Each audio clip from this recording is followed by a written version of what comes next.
A land of broken promises, 1821 to 1835.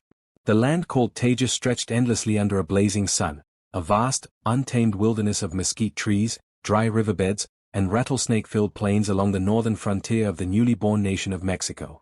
In 1821, Mexico had finally shaken off 3 centuries of Spanish colonial rule, and its leaders looked at this remote northern territory with both pride and anxiety.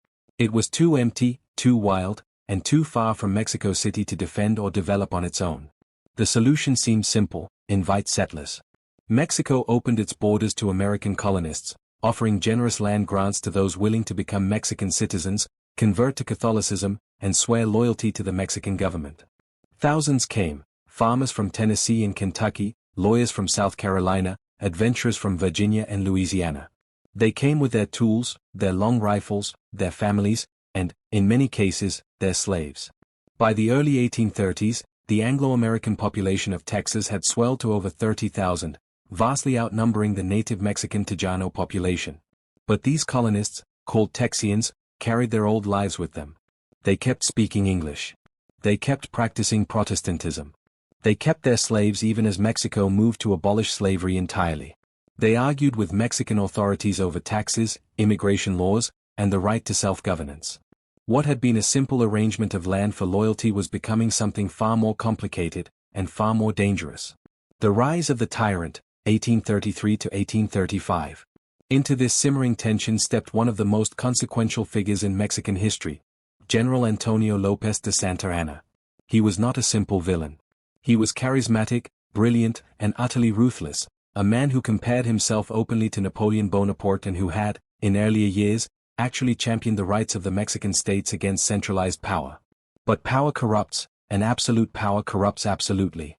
By 1835, Santa Anna had dismantled the Mexican Constitution of 1824, the very document that had protected the rights of state governments, including Texas, and replaced it with a centralized dictatorship. He dissolved local legislatures. He disarmed regional militias. He sent his brother-in-law, General Martín Perfecto de Cos, to Texas with soldiers to enforce his authority. The reaction in Texas was explosive. In October 1835, at the small town of Gonzales, Mexican soldiers attempted to reclaim a small cannon that had been loaned to colonists for defense against raids. The Texians refused. They raised a defiant banner, a single star, a drawing of the cannon, and the words, "Come and take it." When Mexican soldiers approached, the Texians opened fire. The Texas Revolution had begun. The fall of San Antonio, December 1835. The early months of the revolution brought surprising Texian victories. In December 1835, a ragged army of volunteers stormed into San Antonio de Bexa, the most important city in Texas, and fought in brutal urban combat for 5 days. Street by street, house by house, the Texians clawed their way forward under the courageous leadership of Colonel Ben Millam, who was shot and killed on the 3rd day of fighting, his body falling in the courtyard of a house he had stormed personally. When the smoke cleared, Mexican General Martín Perfecto de Cos surrendered. He signed a parole agreement promising to withdraw his forces south of the Rio Grande and never return. The Texians had won the city. Among the buildings they captured was a crumbling former Catholic mission, a complex of adobe walls, a roofless church, barracks buildings, and a large courtyard. Spanish soldiers from the town of Alamo de Paris had once been garrisoned there, and the place had taken their name. Everyone simply called it the Alamo. It was not, by military standards, a great fortress. Its walls were crumbling. It covered 3 acres with no dedicated firing positions. Its church had no roof. But it held 19 cannon, heavy guns that the Texians had dragged there with tremendous effort, and it sat astride the main road into Texas from Mexico. Some believed it was worth fighting for. Others believed it was a death trap. 3 men and a fortress, January-February 1836. Into the crumbling Alamo came 3 men whose names would echo through history. James Bowie arrived first, in January 1836. He was a man of considerable legend, famous across the frontier as the inventor of the fearsome Bowie knife, survivor of duels that would have killed anyone else. But beneath the legend was a broken man. His Mexican wife and 2 children had died of cholera the previous year, and grief had driven him to drink. He arrived carrying orders from General Sam Houston, orders to evaluate whether the Alamo should be defended or blown up. What he found convinced him to stay. The garrison's acting commander, Colonel James C. Neal, had performed miracles with nothing. The fort had been reinforced, the cannon positioned carefully, and the men, though underpaid and undersupplied, remained committed. Bowie decided to stand and fight. William Barrett Travis arrived next, with 29 regular Army soldiers. He was only 26 years old, a lawyer who had fled a failed marriage and debts in South Carolina to remake himself on the Texas frontier. He was ambitious, dramatic, and gifted with words in a way that few soldiers ever are. He burned with conviction about Texas independence and about his own destiny. But he was also proud and headstrong, and he clashed immediately with Bowie over command. They agreed, uneasily, to share it. Then, on February 8, 1836, the most famous man in North America rode into San Antonio. David Davy Crockett was 49 years old, former congressman, celebrated author, living legend. Plays had been written about him. His coonskin cap and long rifle were known from Boston to New Orleans. He had lost his congressional seat and told his voters, "You may all go to hell, and I will go to Texas." The garrison celebrated wildly when he arrived. His presence seemed to make the impossible feel possible. Together, these three men, a grieving widower, a young lawyer, and an aging frontiersman, would make their stand in a crumbling mission against the most powerful army on the continent. The enemy arrives, February 23, 1836, Day 1. On the morning of February 23, 1836, a scout rode hard into San Antonio with breathless news. Santa Anna's army was close, far closer than anyone had expected. The Mexican general had pushed his soldiers through brutal winter conditions, crossing rivers swollen with cold rain, marching through bitter northern winds, losing men to frostbite and exhaustion along the way. He had been expected in March at the earliest. He was here now. Travis was stunned. The garrison scrambled. In a frantic few hours, the Texians gathered what supplies they could, food, ammunition, cattle, and withdrew across the San Antonio River into the Alamo. Citizens who had been sheltering in the town had minutes to decide, stay or flee. Some fled.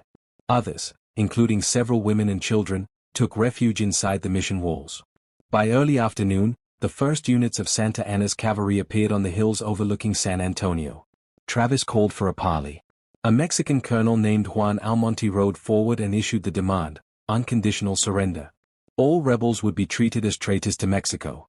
Travis's answer was swift and unmistakable. He turned to his largest cannon, an 18-pound behemoth positioned in the southwest corner, and fired it directly at the Mexican headquarters. Santa Anna was furious. He ordered his men to raise a blood-red flag from the bell tower of San Fernando Church, the ancient signal that meant no quarter would be given. No prisoners. No mercy. Every man in the Alamo would die. Travis saw the flag. He knew what it meant. He wrote that night by candlelight. To the people of Texas and all Americans in the world, fellow citizens and compatriots, I am besieged, by 1,000 or more of the Mexicans under Santa Anna. I call on you in the name of liberty, of patriotism and everything dear to the American character, to come to our aid with all despatch. Victory or death. 13 days of hell, February 24 to March 5, 1836. What followed were 13 days of grinding, exhausting, terrifying siege warfare. Day 2, February 24. Travis officially took sole command as Bowie collapsed with a mysterious illness, likely typhoid fever combined with advanced tuberculosis, aggravated by his heavy drinking. The man who had been the garrison's most experienced fighter was now bedridden, drifting in and out of consciousness. Meanwhile, Santa Anna's cannon began their work, firing hundreds of rounds at the Alamo walls each day. The thunder of artillery became the constant soundtrack of life inside the mission. Defenders worked through the nights repairing walls, hauling dirt, shoring up weak points.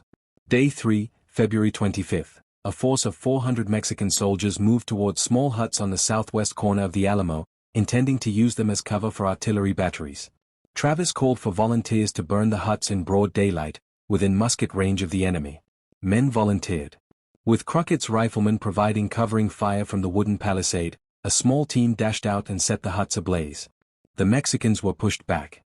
It was a small victory, but a vital one for morale. Days 4 through 7. Cold winter weather rolled across Texas, bringing misery to both sides. Mexican soldiers shivered in their camps. Texian defenders, already exhausted, stood watch in freezing darkness. Santa Anna's engineers worked methodically, moving artillery batteries closer each night, tightening the noose.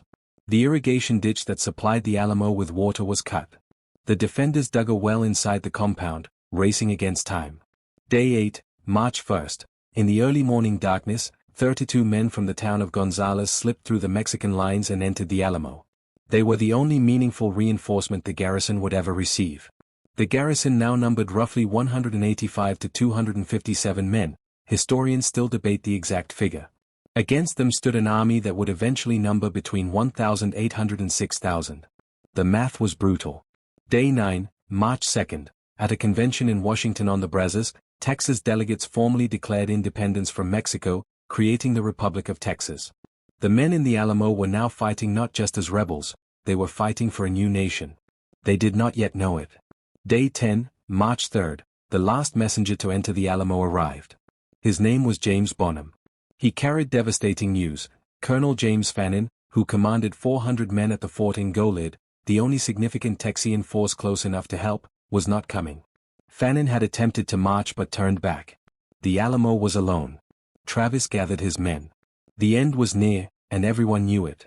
According to legend, Travis drew a line in the dirt with his sword and told his men, "Those who wish to stay and fight, step across."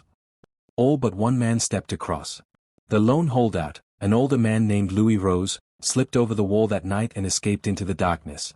Day 12, March 5th, Santa Anna revealed his plan to his officers. The assault would come before dawn the next morning.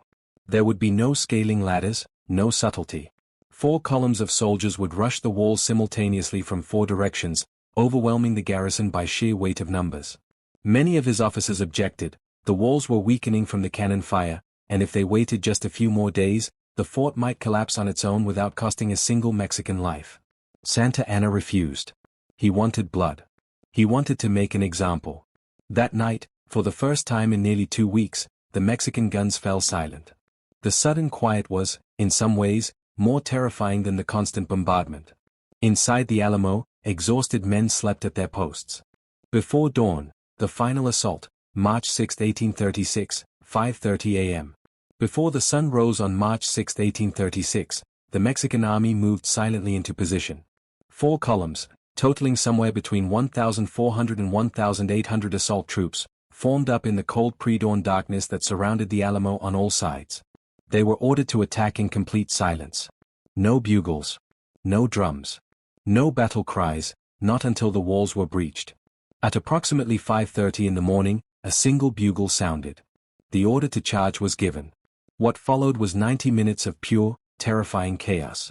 The Mexican soldiers came forward at a run, screaming "Viva Santa Anna! Viva la República!" The Texian sentries who were supposed to be on watch were asleep. They were killed before they could cry out. The alarm was raised seconds later by Adjutant John Bohr, who rushed through the compound shouting, "The Mexicans are upon us!" The defenders scrambled to their positions. Travis grabbed his shotgun and sword and raced to the north wall, the most vulnerable point of the entire complex, where the crumbling adobe had been weakened most by 13 days of cannon fire. "Come on, boys, the Mexicans are upon us and we'll give them hell," he reportedly shouted. He was shot almost immediately. A single bullet struck him in the head. He fell against the cannon on the north wall and died there, sword still in hand, possibly before the fighting had truly begun. The Texian cannon opened with devastating effect. Grape shot and canister, clouds of iron fragments, tore into the advancing columns. The first 2 waves of Mexican soldiers were cut down in horrific numbers. Men fell in heaps before the walls. The first and second Mexican columns were pushed back, wavering. For a few brief minutes, it seemed possible, barely, impossibly possible, that the defenders might hold. But Santa Anna committed his reserves. Thousands more men poured forward. The sheer weight of numbers was unstoppable. The walls are breached, 5:45 a.m. to 6:15 a.m. The north wall gave way first. Mexican soldiers used axes and crowbars to smash through barricaded windows and weakened sections of adobe. They poured into the compound like a flood. Inside, the battle became a nightmare of hand-to-hand combat. The Texians had prepared for exactly this scenario. Knowing the walls might fall, they had constructed defensive positions inside the courtyard, barricaded the doors of the long barracks, and converted the rooms of the compound into a series of fortified positions. Every door was a new battle. Every room became a killing ground. Crockett's position, the wooden palisade connecting the church to the low barracks along the south, was one of the first to be overwhelmed. Mexican Colonel Juan Morales led approximately 100 riflemen against the southwest corner. They met devastating fire from Crockett's men. Crockett himself reportedly fought with extraordinary ferocity, his rifle swinging as a club when he had no time to reload. But eventually, his position was overrun. What happened to Davy Crockett remains one of history's most debated questions. The most dramatic accounts, and the ones that fed the legend, have him dying in the fighting, surrounded by bodies, going down swinging. But a Mexican officer named José Enrique de la Pena wrote in his diary that Crockett was actually captured alive along with 6 other defenders, and that Santa Anna ordered them executed immediately, a decision that horrified even some of Santa Anna's own officers, who believed the prisoners deserved mercy. The truth will likely never be definitively known. The Mexican soldiers turned the Alamo's own cannon on its own defenders. They had come over the walls so quickly that several of the large guns were captured intact. Now those same cannon, the weapons the Texians had dragged to San Antonio with such effort, were turned inward, firing into the barracks where the last defenders had retreated. Room by room, the garrison was wiped out. The chapel, the last stand, 6 to 6:30 a.m. The most desperate fighting of the battle happened in the Alamo Church, the old roofless chapel that formed the most recognizable part of the mission complex. A group of defenders had retreated there, making their last stand among the thick limestone walls. Inside, sheltering in a small room near the back of the chapel, were the people who would survive this day, a handful of women, their children, and an enslaved man named Joe, Travis's personal servant. As the battle raged around them, they huddled in the darkness and prayed. Susanna Dickinson was there with her 15-month-old daughter, Angelina.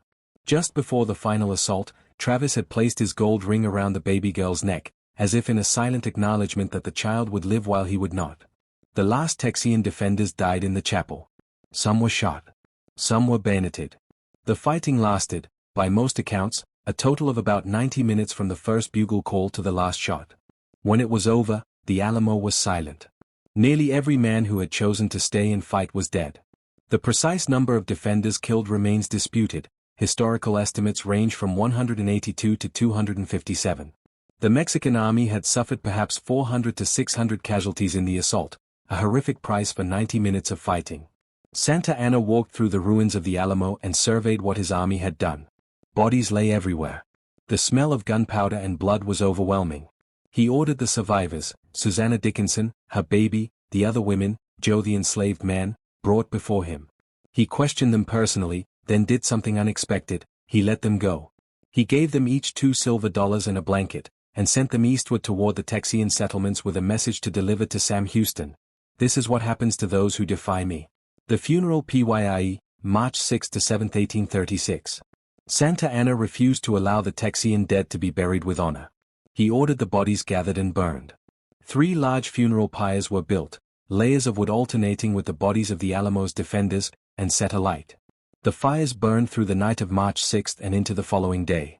Only one Texian defender was said to have been buried rather than burned, Gregorio Esparza, a Tejano, a Mexican-born Texan who had chosen to fight with the garrison. His brother Francisco was in the Mexican army, and he reportedly begged Santa Anna for permission to give his brother a proper burial. The general, in a rare moment of mercy, agreed. One final act of cruelty capped the day. The Gonzalez women, the wives and mothers of the 32 volunteers who had slipped into the Alamo on March 1, had been waiting anxiously in their town for news. On March 13, Susanna Dickinson arrived in Gonzales carrying Santa Anna's message and the news of the massacre. The women of Gonzales learned in a single terrible moment that every man they had sent to the Alamo was dead. Sam Houston, who had been trying to organize a coherent Texian army, received the news and ordered an immediate retreat. The entire Texian civilian population fled eastward in a blind panic, an event known as the Runaway Scrape, fleeing ahead of Santa Anna's advancing army. It was a moment of complete and utter despair for the cause of Texas independence. But something else was happening, too. Something deeper and more powerful than despair. Remember the Alamo, March-April 1836. But grief has a way of hardening into fury. The story of the Alamo spread like wildfire across Texas and across the United States. Travis's victory or death letter had been published in newspapers from New Orleans to New York. The image of a small band of brave men dying for freedom against an overwhelming tyrannical force electrified the American public. Volunteers by the hundreds began streaming into Texas from across the United States. In the Texian army, Sam Houston worked desperately to hold his force together through the retreat. His men were furious, they wanted to stop and fight. "Why do we run?" they demanded. Houston knew he was not yet ready. He kept retreating, drawing Santa Anna deeper and deeper into Texas, stretching the Mexican supply lines, waiting for exactly the right moment. That moment came on April 21, 1836. At a place called San Jacinto, near present-day Houston, Santa Anna made a fatal mistake. He had been marching his soldiers hard for weeks and allowed them to take an afternoon rest, without posting adequate guards. Houston scouts reported that the entire Mexican force was asleep in their camp in the middle of the afternoon. Houston attacked at 3:30 p.m. The Battle of San Jacinto lasted exactly 18 minutes. The Texians swept through the Mexican camp shouting, "Remember the Alamo! Remember Golid!" Battle cries that carried the weight of everything the Alamo's defenders had sacrificed. Caught completely by surprise, the Mexican army was routed. Over 600 Mexican soldiers were killed. Santa Anna himself was captured the following day, hiding in the grass dressed in the clothes of a common soldier. Legacy, the shrine of Texas liberty. The Alamo was left in ruins after the battle. Santa Anna ordered it partially demolished before he marched east in pursuit of Houston. The thick limestone walls of the chapel remained, as did pieces of the barracks and compound walls. 4 years, the site sat neglected and crumbling, used at various points as a warehouse and a military storage depot. Slowly, the memory began to be organized into something larger. The Alamo became not just a battle site but a symbol, of sacrifice, of defiance, of the refusal to surrender in the face of impossible odds. The famous curved parapet above the chapel doorway, the iconic hump that everyone recognizes today, was not part of the original structure. It was added by the U.S. Army in the 1850s as a decorative flourish when the building was converted to a quartermaster's warehouse. History had literally been shaped after the fact to look more dramatic. The full story of the Alamo is, like all history, more complicated than the legend. The men who died there were not purely noble freedom fighters. Many of them were land speculators and slaveholders. The revolution they fought was driven, at least in part, by the desire to preserve the institution of slavery in Texas. The Mexican government's account of the battle, in which rebels who violated their oaths as Mexican citizens were legally suppressed, has its own internal logic. And yet, there is something real in the Alamo story that outlasts its complications. 180-some men, knowing they would almost certainly die, knowing relief was not coming, chose to stay. They chose to stand at their posts, to defend their walls, to fight until there was nothing left to fight with. They chose to mean something by their deaths, even if the morning they died they had no way of knowing whether anyone would remember them.